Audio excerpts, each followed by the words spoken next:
All right, lecture 17, and we're going to talk about change of basis in vector spaces.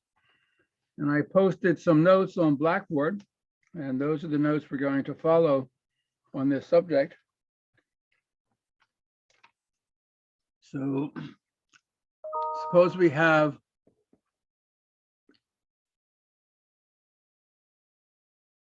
a finite dimensional vector space V. Dimension of V is n, and suppose we have an ordered basis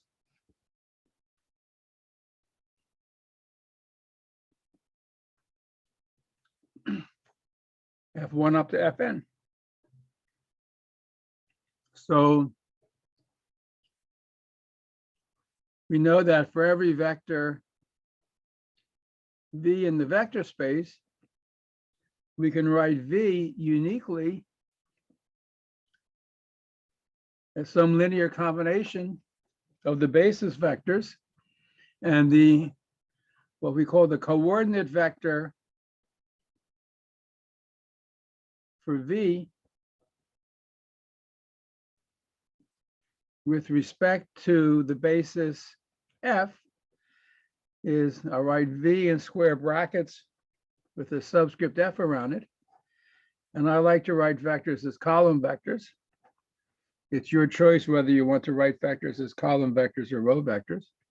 So this is the coordinate vector of V with respect to F. Suppose we take another basis for the vector space, G1, G2, up to G sub n. So we have a coordinate vector for V with respect to the basis G. If we write V as some linear combination Y sub I, G sub I goes from 1 up to n, then the coordinate vector for V with respect to G is Y1 up to Yn. So it's very important to understand this means coordinates with respect to some basis. You change the basis, you change the coordinates. And the question is to find an easy way to transform coordinates with respect to one basis to coordinates with respect to another basis. And so our goal is we're going to construct an n by n matrix P with coordinates Pij with the following property.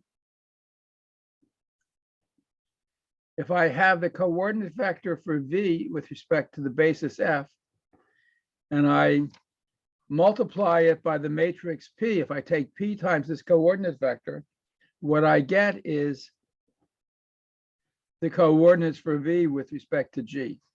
So there's one fixed matrix which transforms coordinates of a vector with respect to one basis to coordinates for a vector with respect to the second basis. And that's our goal.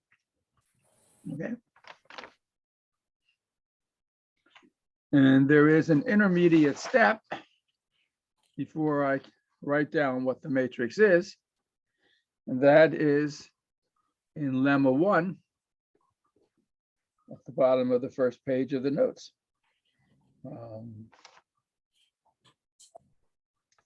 So we have a vector space V, and F and G are not necessarily bases, but these are subsets of V.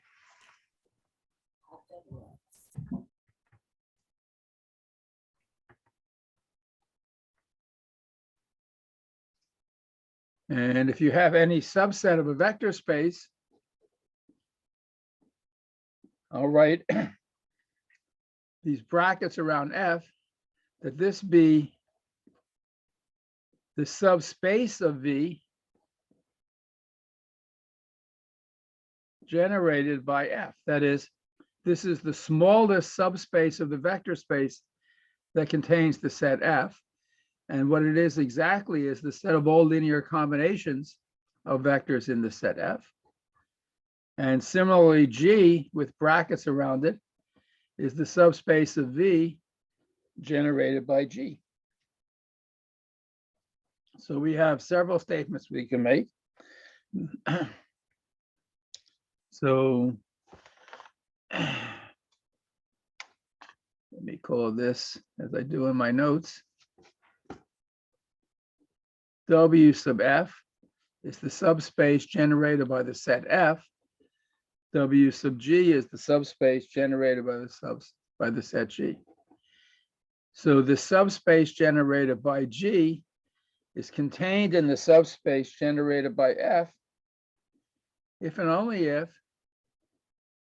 every vector in G is a linear combination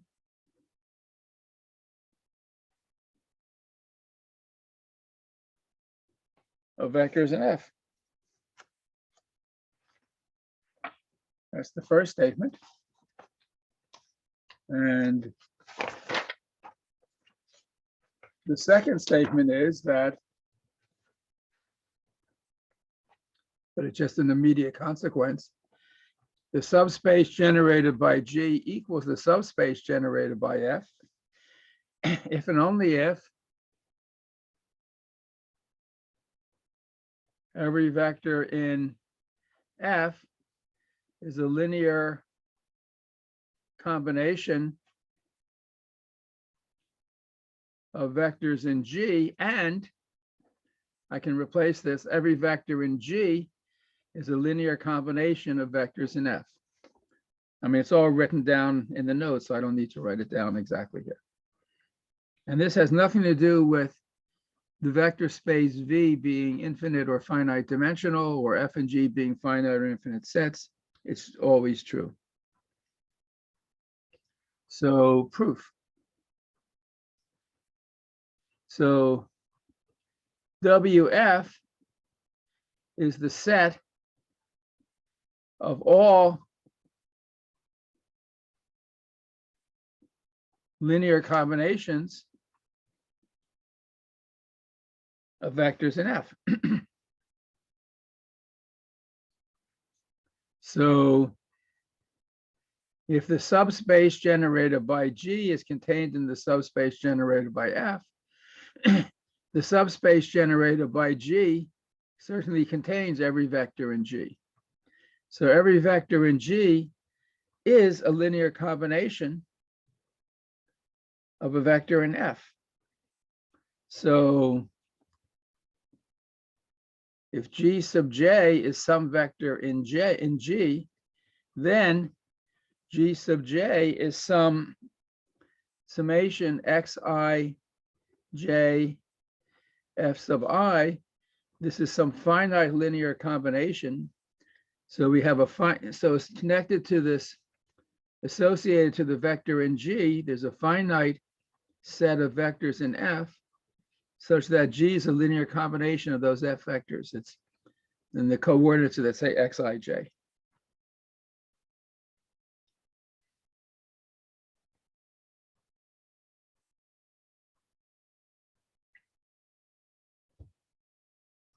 So if you let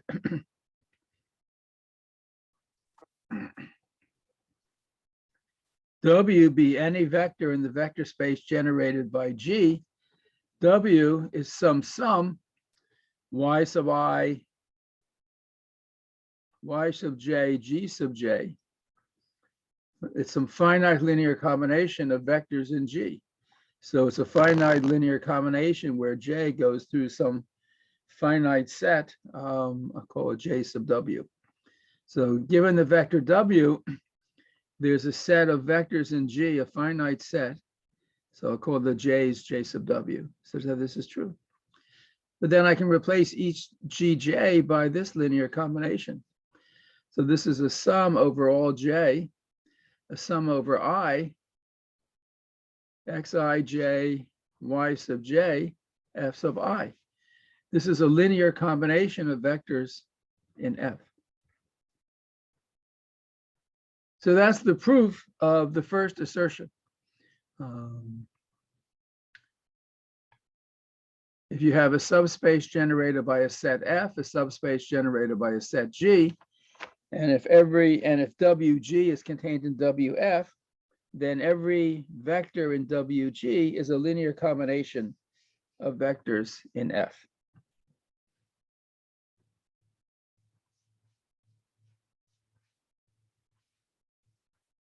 And if WF is contained in WG, then every vector in F is a linear combination of vectors in G. So that's the simple proof of this lemma.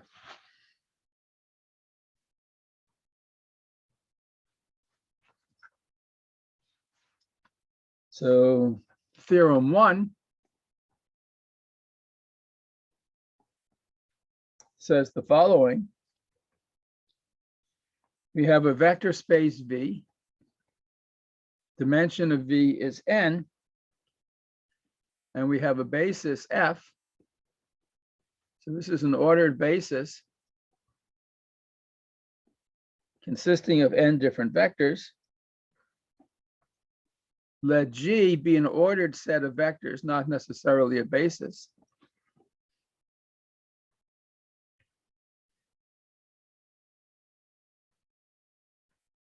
So because F is a basis for every G,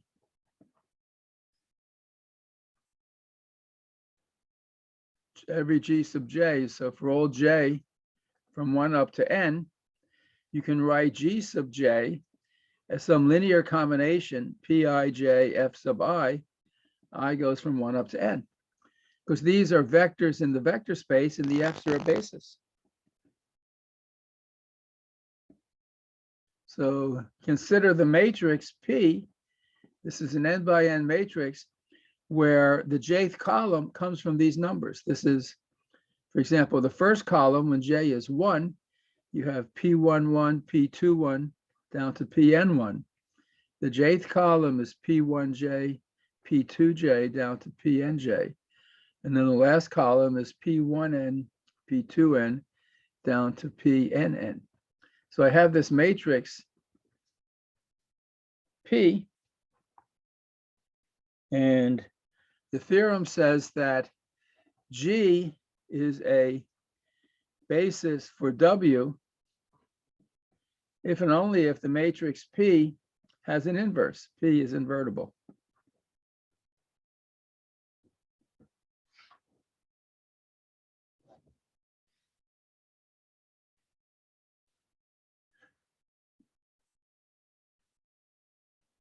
So the proof,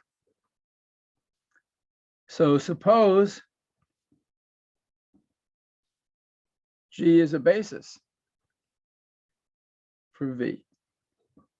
Then every vector in F is a linear combination of vectors in G. So I can write every vector Fj is some linear combination, say Q Kj F sub K, sorry, G sub K.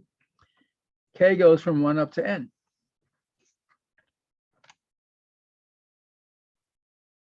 Right? These QKJs are the scalars.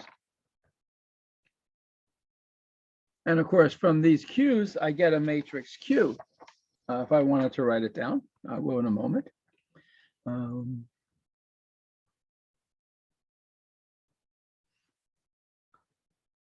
So Q would be the matrix where the jth column is this QKJ.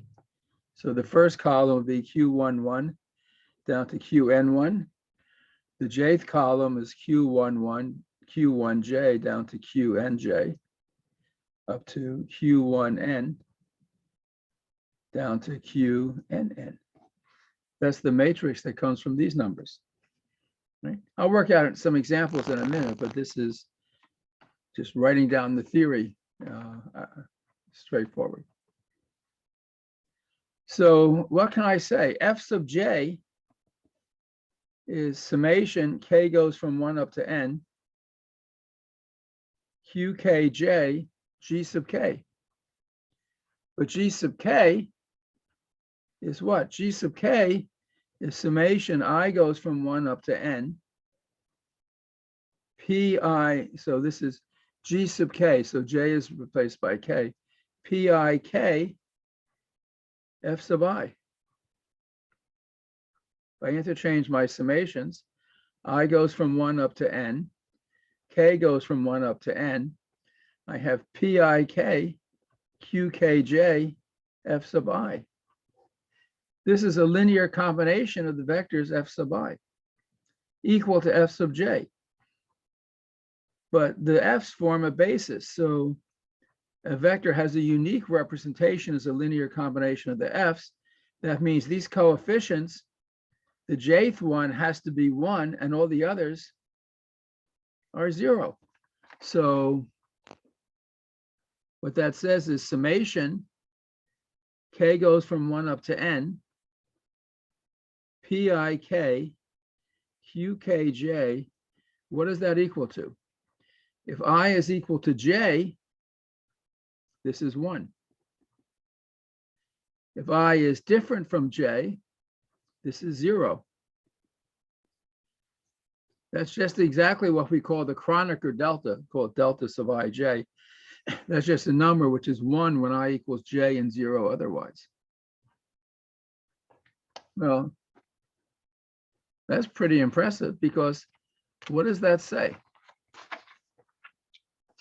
I have my vector p and my vector q, and the ijth component of the product matrix is summation pik qkj, k goes from 1 up to n. That's delta ij. That means if I multiply these two matrices, if I equals j down the diagonal, the coordinates are all 1, and everywhere else, they're 0. So PQ is the identity. And a similar calculation shows that QP is the identity. So P is invertible and P inverse is equal to Q. So let's go back and look at what we just said. I have a basis F for my vector space, another set G, and I have this matrix P that comes from writing each of the G's as a linear combination of the F's. If G is a basis, then I can also write the F's as a linear combination of the G's. I get a matrix Q, and Q is the inverse of P. So what I just proved is that if G is a basis for W, then the matrix P is invertible. Okay. But we still have to prove the converse. So what this says that G a basis implies P is invertible. And now I want to show that if the matrix P is invertible,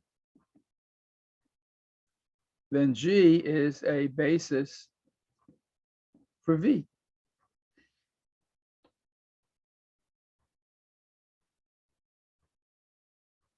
So let Q, Qij, be the inverse of P.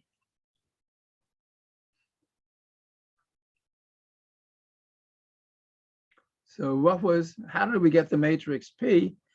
We wrote each G sub j as some linear combination Pij F sub I. I goes from 1 up to n.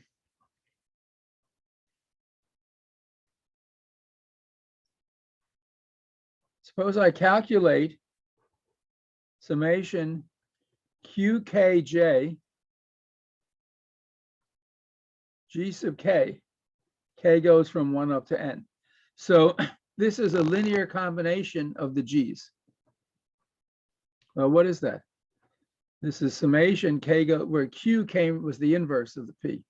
So this is summation K goes from 1 up to n, Qkj, and G sub k is summation I goes from 1 up to n, P sub ik, F sub I, which if I interchange summations, I goes from 1 up to n, K goes from 1 up to n.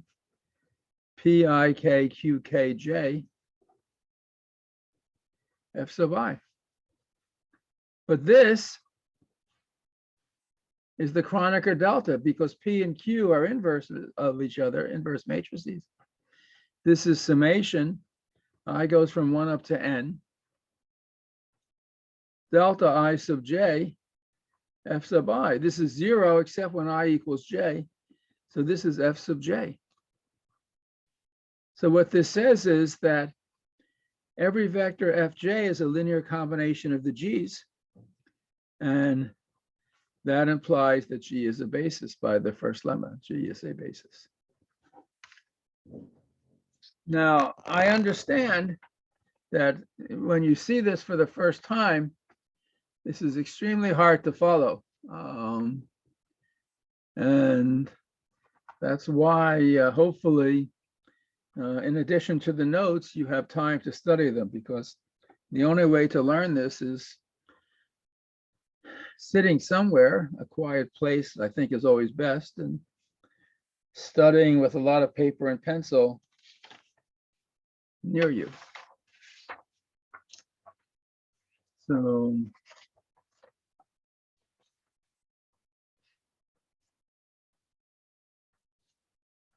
let me do an example of what I've been talking about. So there's an example in the notes with three-dimensional vector space. Let me try to make it even easier. So let me start with an example where V is R2. And let's say as I take a basis E, which consists of the vectors E1, E2. These will be the standard basis vectors. So E1 is 1, 0, E2 is 0, 1. And suppose F is the basis F1, F2, where let's say F1 is 1, 1, and F2 is 1 minus 1. So I want to write each vector as a linear combination of the others. Well, F1 is 1, 1, which is 1, 0 plus 0, 1. So that's equal to E1 plus E2. So in fact, the coordinate vector for F1 with respect to E is 1, 1. And similarly, F2, which is 1 minus 1, which is 1, 0 minus 0, 1, or E1 minus E2. So the coordinate vector for F2 with respect to E is the same as the way we wrote down the vector in the first place. It's 1 minus 1. So the matrix P is 1, 1, 1 minus 1. These are the columns. And what that means is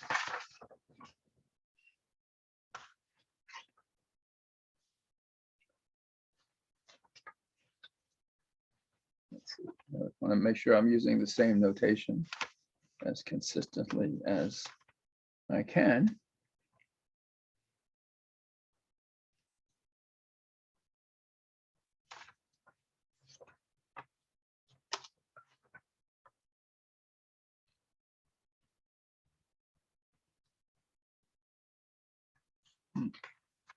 Let me just construct.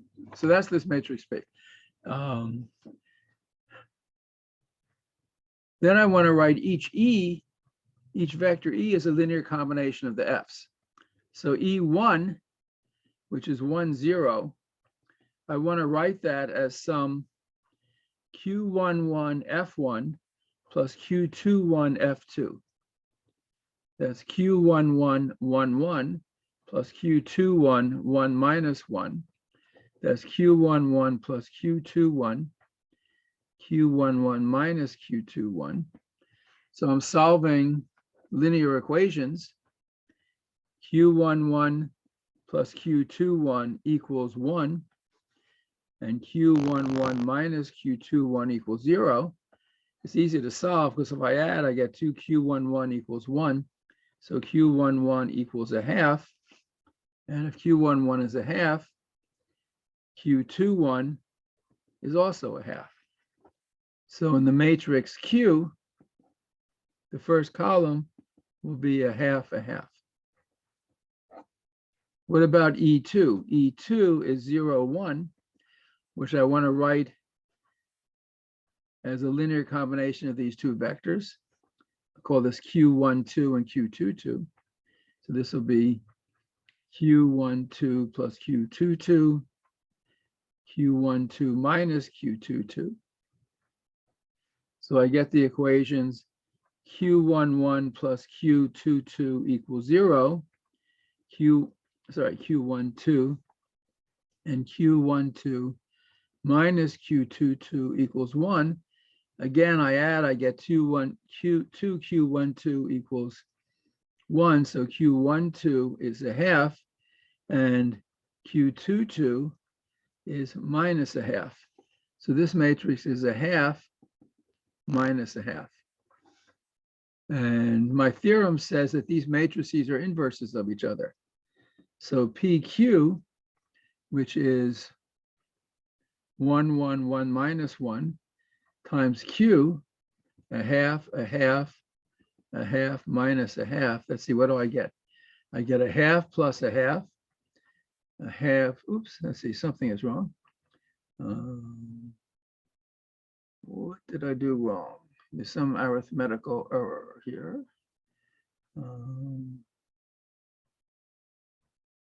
This looks okay.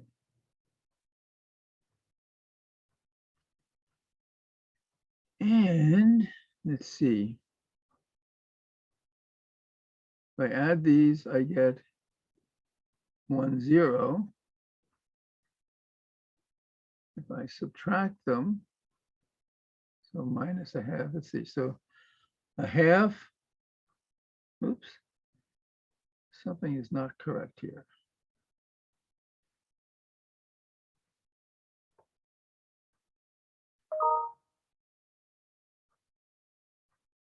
Q11 is a half, Q21 is a half. Because if I add these vectors and divide by 2, I get 1. If I subtract them and divide by 2, so that's 1 minus a half and a half, a half. And if I add these, I get this. And if I subtract them, I get this. So this is a half minus a half, but this should be 1.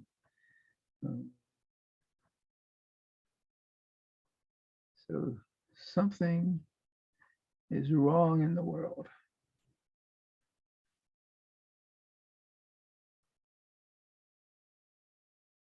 So a half minus a half is 0. A half plus a half is 1. A half plus a half is 1. Oh, this is fine. I don't know why I thought it was wrong. A half minus a half is 0. Yeah. So PQ is equal to the identity. And QP, a half, a half, a half minus a half, times 1, 1, 1 minus 1 is 1, 0, 0, 1. It's also the identity. So this is just an example of the fact that when I write down these change of basis matrices, the P and Q, each is the inverse matrix of the other. That's exactly what I wanted to say. And let me prove the theorem that says this is connected with changing the coordinates. So if you're following in the notes, this is at the top now of page 5 in the printed notes. Theorem 2. So we have a vector space V of dimension n and bases F and G.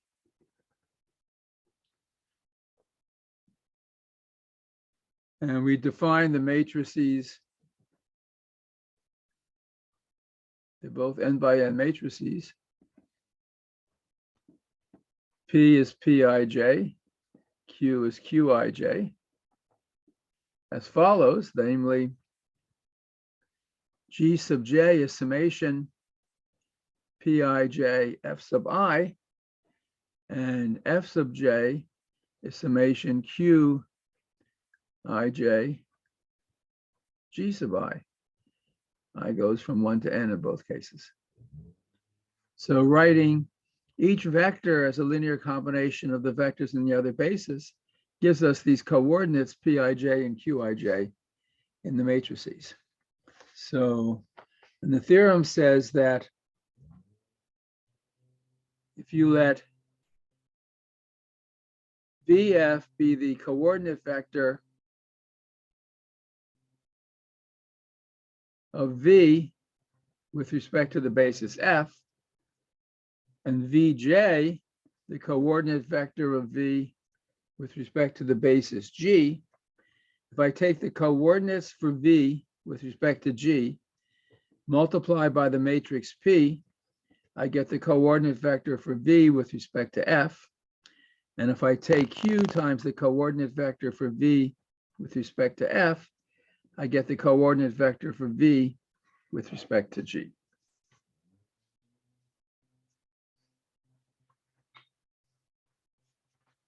So the proof of this has to be just straightforward.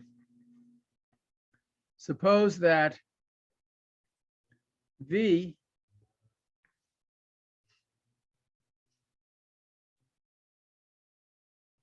sub F has coordinates x1 to xn, and V with respect to G has coordinates y1 to y sub n. So what does this mean? This means that V is this linear combination. I goes from 1 up to n, x sub I, f sub I.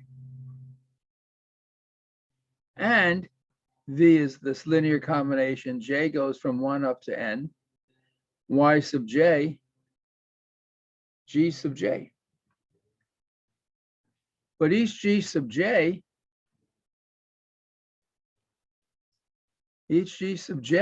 is I goes from 1 up to n, Pij f sub I. So if I interchange summations, this is I goes from 1 up to n, summation j goes from 1 up to n, Pijyj times f sub I. So this means the coordinate of V with respect to Fi, which is xi, is equal to this. Summation j goes from 1 up to n, Pij y sub j. In other words, if I take the matrix P and I multiply by the coordinate vector for F with respect to G, I get x1 up to xn.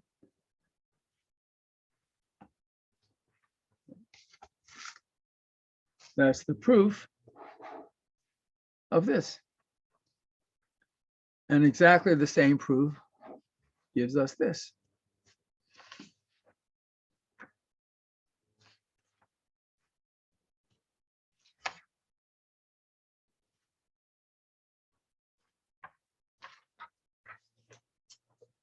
So let's go back to the example I looked at a moment ago, which is also worked out fortuitously on page 6 of the notes. So I should note this is page 6. So I have E, E1 is 1, 0, E2 is 0, 1. That's the standard basis.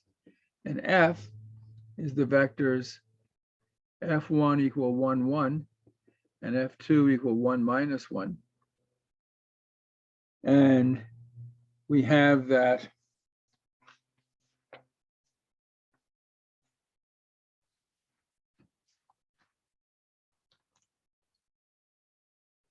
E1 is a half F1 plus a half F2.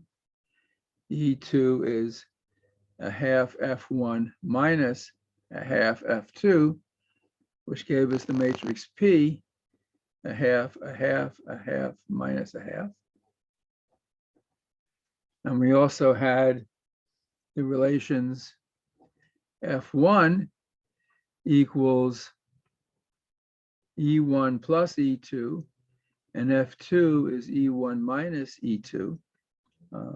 Actually, just to be consistent, this was my matrix Q. And my matrix P is 1, 1, 1 minus 1.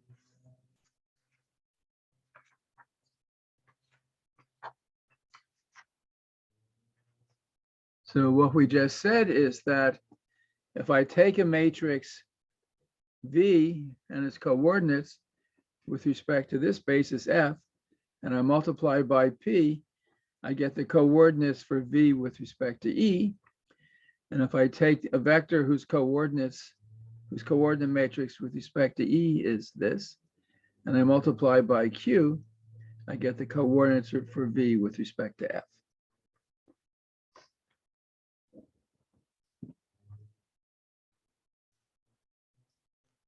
So let's look at some examples.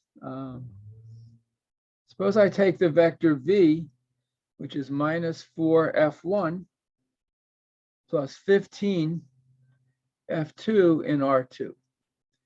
So the coordinate vector for V with respect to the basis F is minus 4, 15.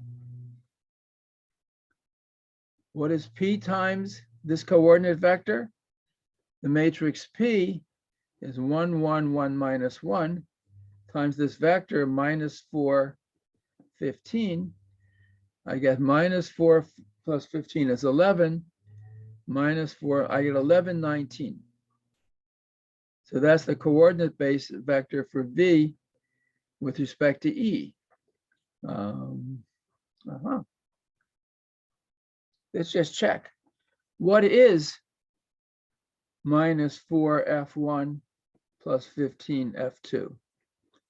It's minus 4 times 1, 1 plus 15 times 1 minus 1. That's minus 4 plus 15 minus 15. That's 11 minus 19. And this is exactly the coordinate vector with respect to E.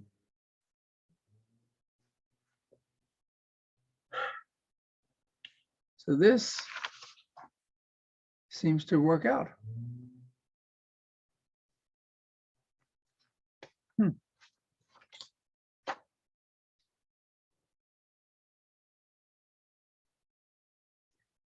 Let's see, are there questions that I can answer about this? Again, I'm trying to follow the notes where everything is written out in detail and legible. Let's look at another example in R2.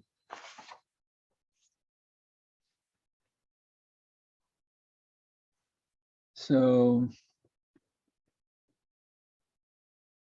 this is example 2 on pages 6 and 7. So again, V is R2. Now I want to take two bases, F and G.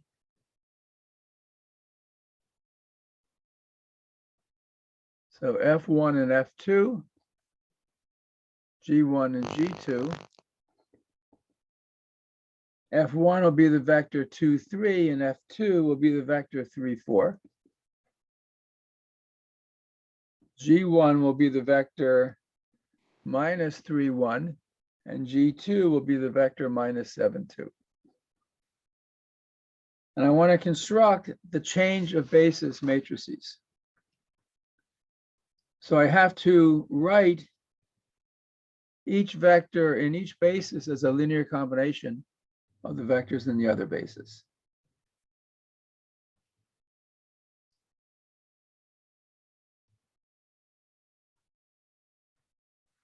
So, for example,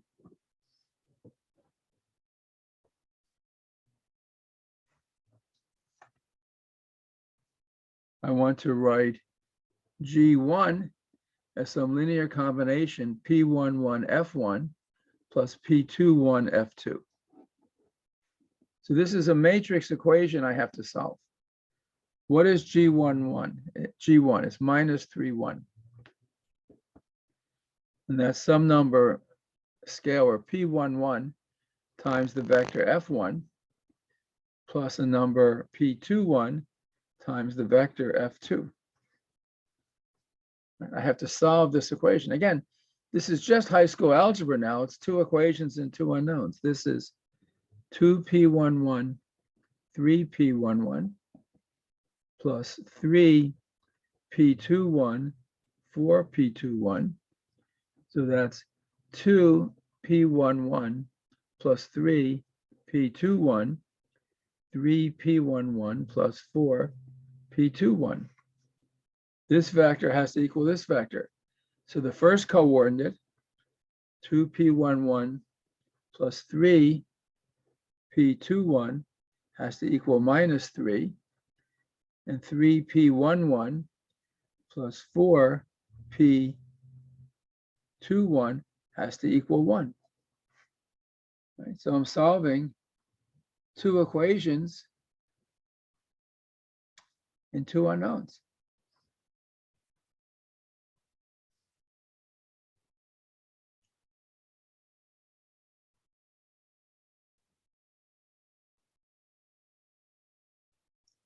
And I could solve them, but I already did it in the notes. So what I get is that P11 equals 15 and P21 equals minus 11.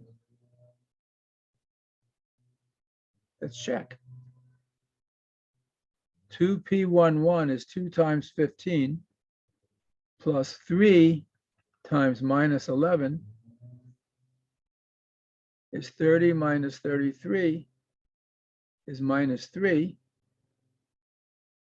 3 times 15 plus 4 times minus 11 is 45 minus 44 is 1. So it checks.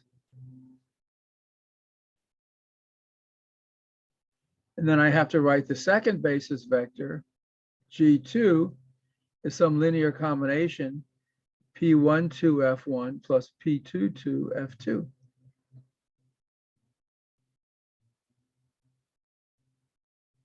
And again, I write down a system of equations and I get a solution, namely that P12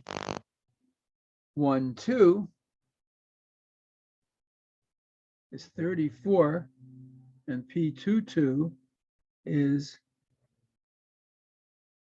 minus 25. Let's check.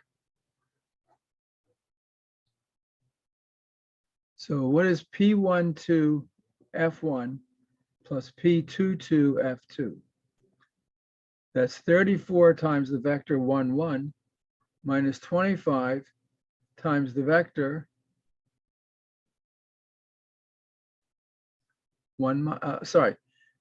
34 times the vector 2, 3 minus 25 times the vector 3, 4. This is 68 minus 75, and 3 times 34 is 102 minus 100. This is minus 7, 2. Oops. Minus 7.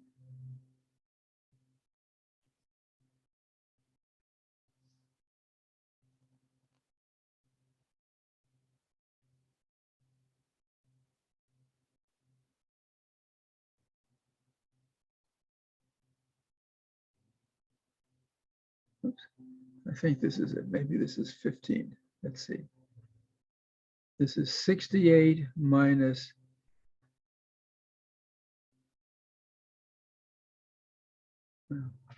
I'm just going to do it because I don't trust these calculations. So again, we're in R2.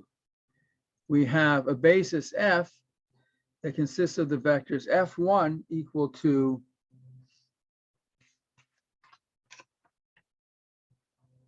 2, 3, and F2, which is 3, 4. And the basis G with vectors G1 equal to minus 3, 1, and G2 equal to minus 7, 2.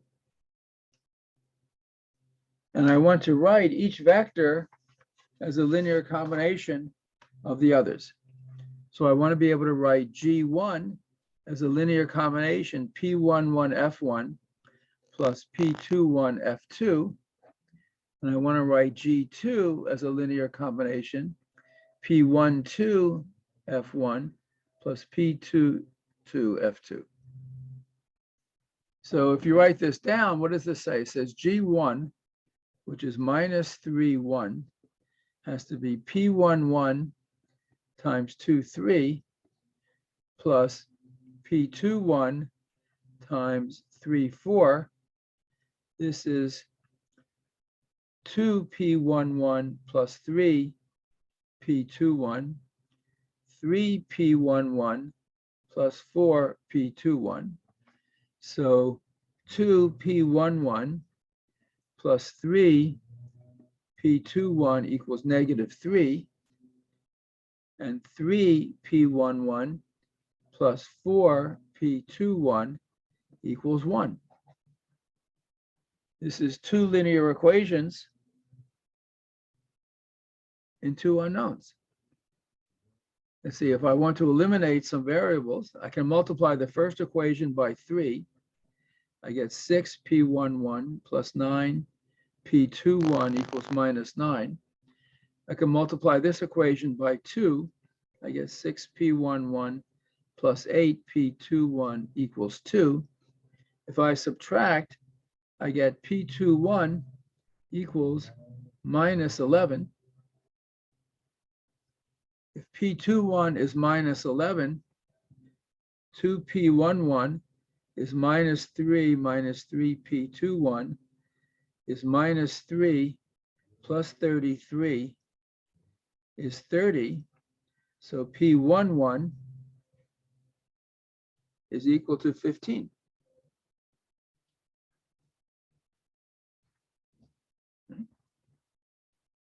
And how do I calculate these? G2 is the vector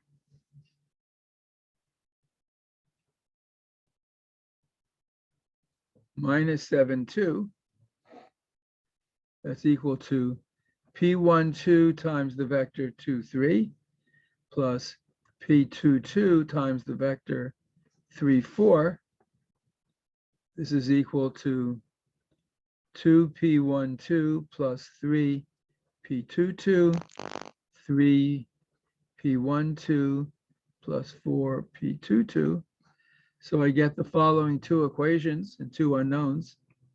2P12 plus 3P22 equals minus 7. 3P12 plus 4P22 equals 2. Again, I can eliminate a variable by multiplying the first equation by 3.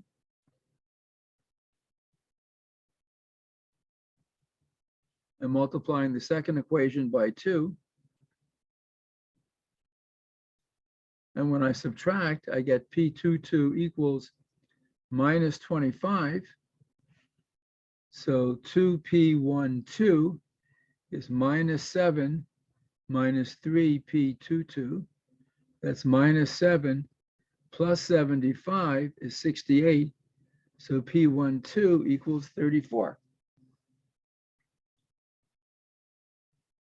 So my matrix P is, oh, it looks like I was correct in my notes. So I'm glad about that. 15 minus 11, 34, minus 25.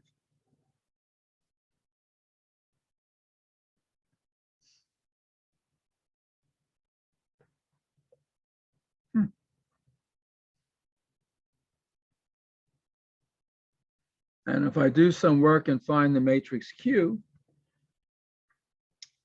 it is 15,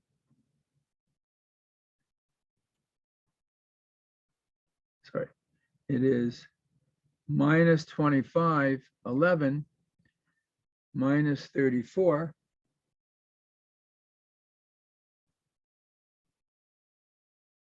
15.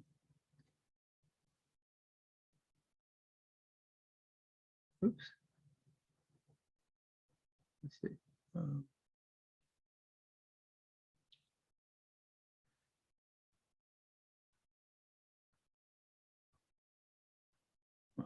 I'm not going to write it down now. This is the matrix P. That's the one I just worked hard to calculate. So I'm happy I have it. And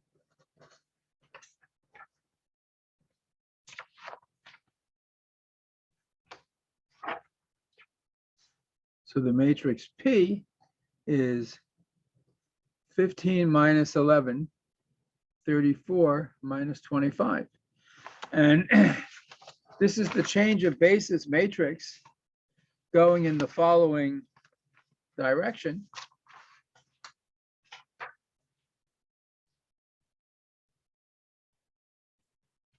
If I take a vector whose coordinates with respect to G are given by this, and I multiply by P, I get the coordinate vector for V with respect to F. So let me just do an example to see whether this really is good.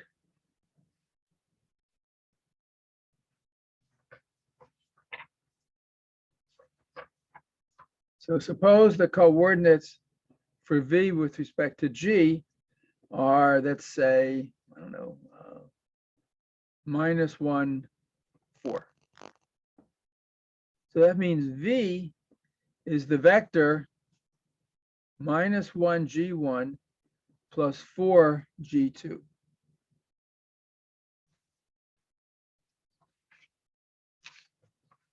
What was the vector G1? G1 is the vector -3, 1, and G2 is the vector -7, 2. So the -1 times this vector is 3 minus 1. 4 times this vector is -28, 8. So when I add, I get -25, 7. So this vector V, whose coordinates with respect to the basis G are -1, 4, is the vector -25, 7 in R2. What is, now the coordinates of V with respect to F should be P, VG.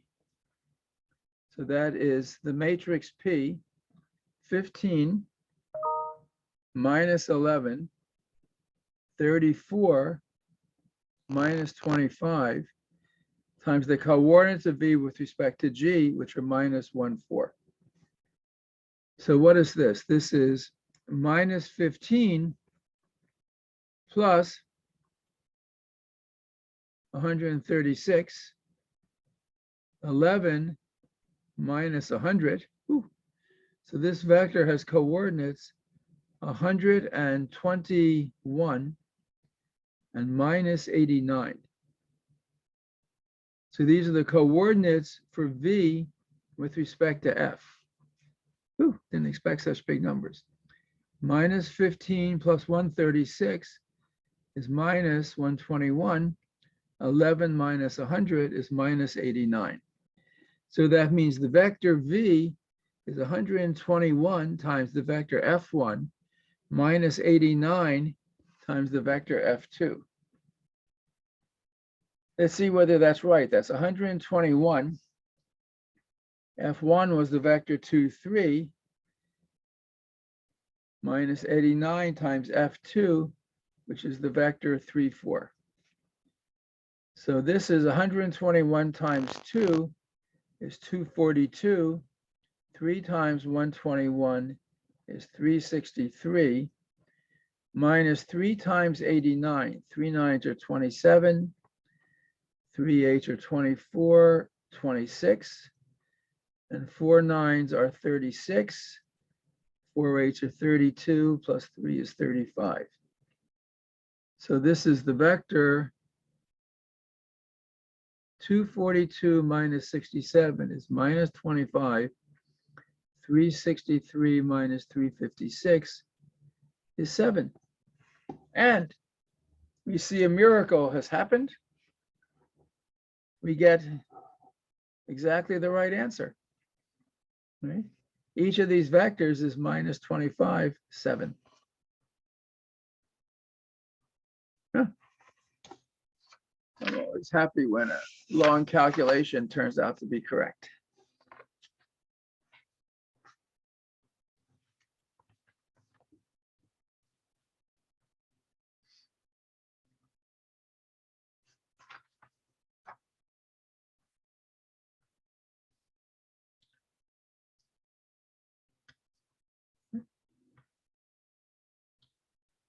So this is how you change bases.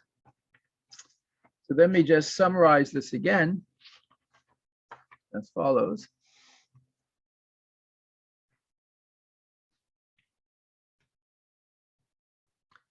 We have a basis f, f1 up to fn, a basis g, g1 up to gn. We define the coordinates, the PIJs, as follows. G sub j is summation Pij f sub I. I goes from 1 up to n. And that gives us a matrix P. F sub j is summation Qij G sub I. And that gives us a matrix Q. If these are both bases for the vector space, PQ and QP is the identity. And if I apply the matrix P to a vector V whose coordinates are in G, I get the coordinates of V with respect to the basis F. If I take Q times the coordinate vector for the basis V with respect to F, I get the coordinate vector for the basis V with respect to G. And let me relate this now to linear transformations. We have a linear map from a vector space V to W.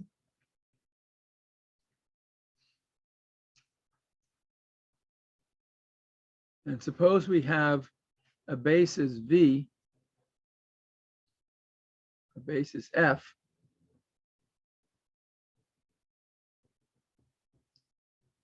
this is a basis for V, and G is a basis for W. So you remember, if we write T of Fj, right, apply T to a basis vector in V, we get something in W. So that's some linear combination, Aij, G sub I. I goes from 1 up to n. And associated to this representation, we have the matrix for T with respect to the basis in F and the basis in G. And this has the property that if I take this matrix, this is this n by m matrix, if this has dimension n and this has dimension m, if I apply this to the coordinate vector with coordinates in F, I get T of V, the coordinates of that, with respect to G. So this is a somewhat abstract but elegant formula, but this is telling us how you represent a matrix by a linear transformation.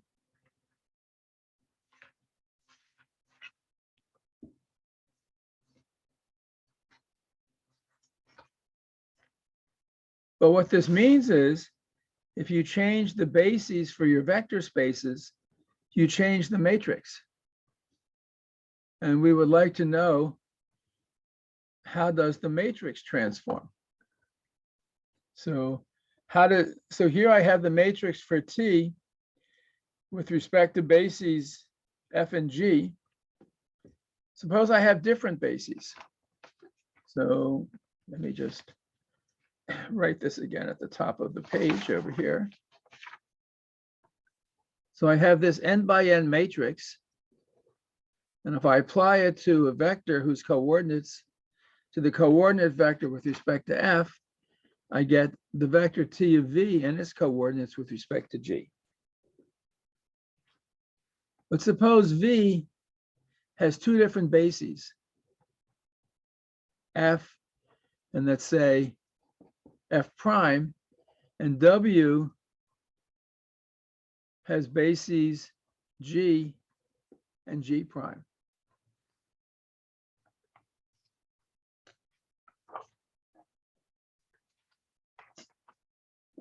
And suppose we have change of bases matrices. We have a matrix P, which when you apply it to a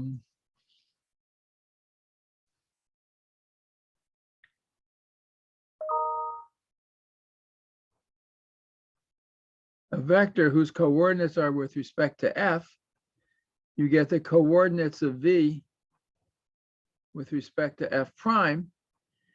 And the matrix Q, if you apply it to a vector whose coordinates are with respect to g, you get the coordinates of v with respect to g prime.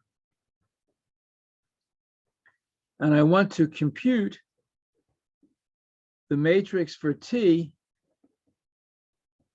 with respect to f prime and g prime. That is, I want to be able to solve, let's see, what should I call this? No.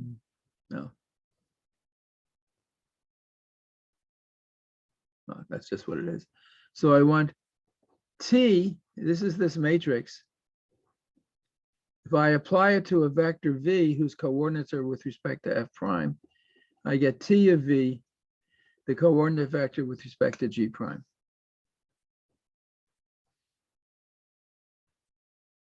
So what I can say is the following. I have the coordinate vector for v with respect to f prime. P sends f to f prime, so P inverse sends f prime back to f. So this is equal to the coordinate vector for v with respect to f. I started with the matrix for t with respect to f and g. So this gives me the coordinate vector for t of v with respect to g.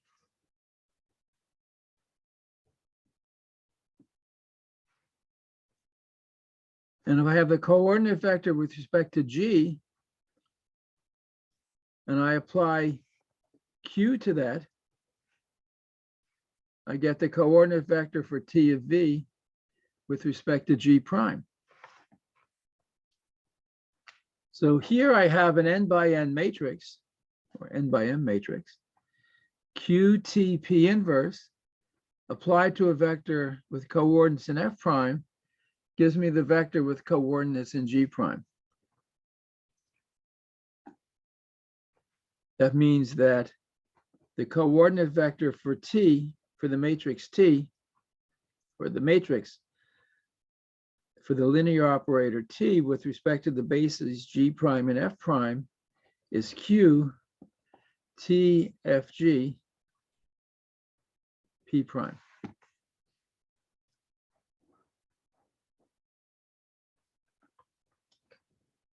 Oh,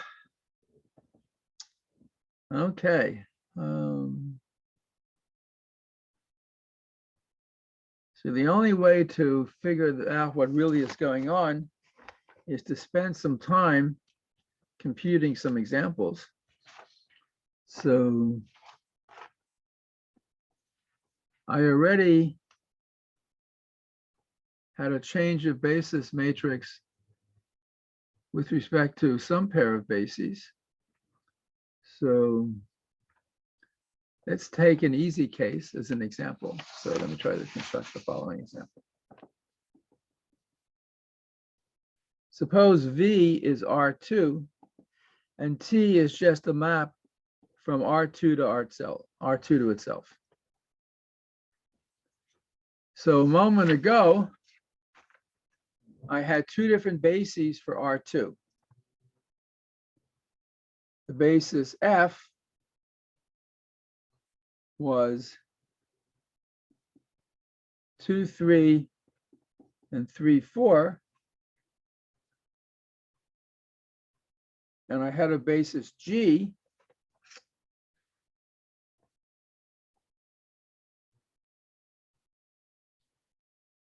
well, I'm going to change my notation slightly.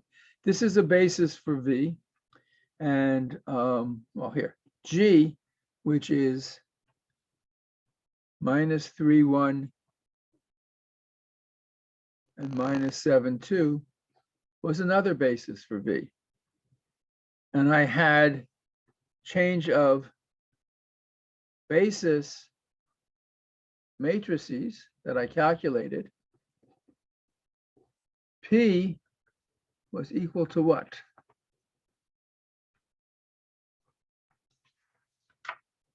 Where is my P?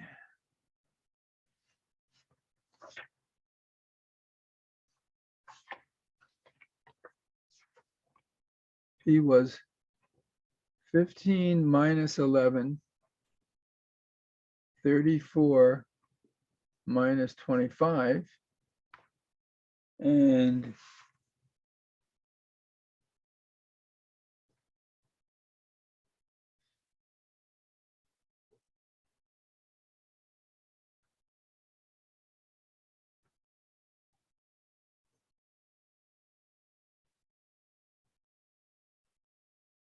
let's see, 15 and minus 25.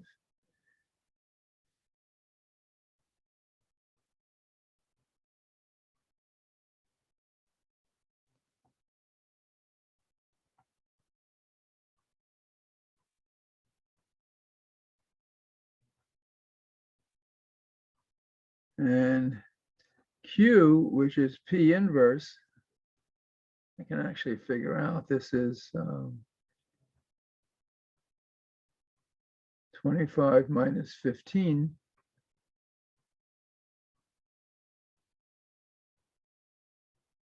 (34 minus 11).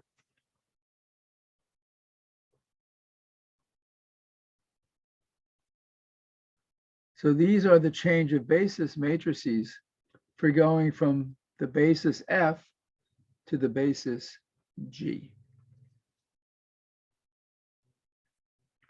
So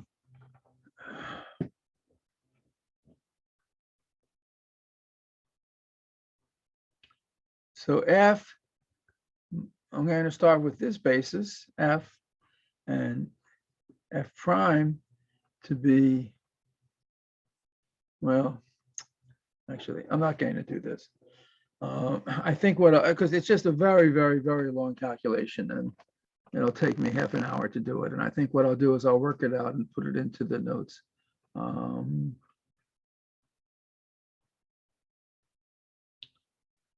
Because there's some parts of linear algebra where you just have to do some work. Yep.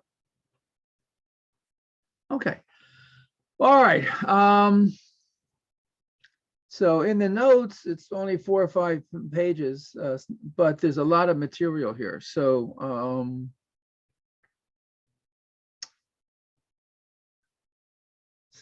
I put in an assignment also for next Tuesday with some of the problems on these notes. But I'm going to go back to the notes, and I'm going to put in some more concrete examples like this one.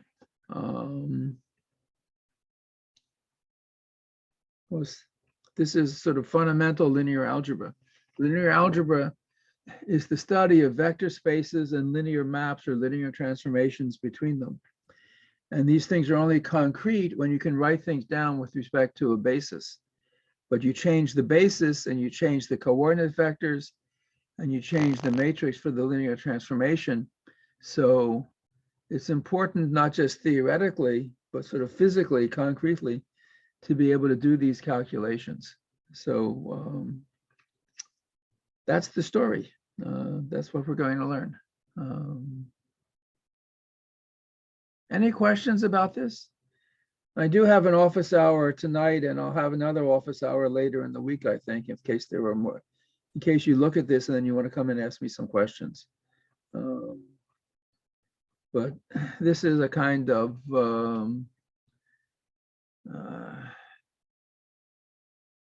computation heavy, detail heavy part of linear algebra, but it's something that you have to learn how to do.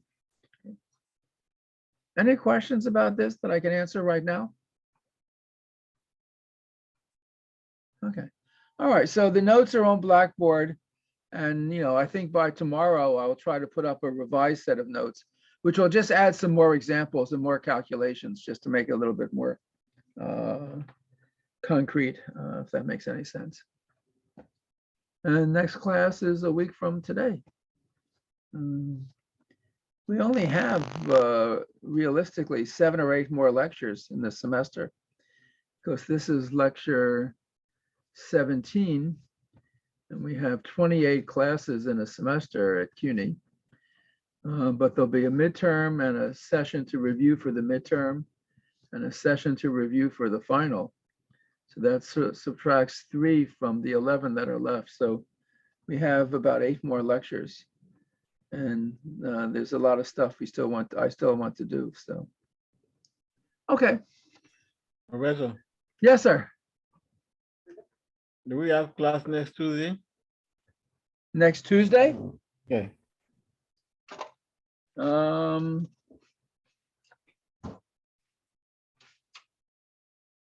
Why not? Okay. When is next exam? We meet Monday and Wednesday. Is there something special about next week? No. I want to. When is next exam? In about the beginning of May. Okay. All right. Thank you. Okay. Okay, that's it, guys. See you Monday. Bye.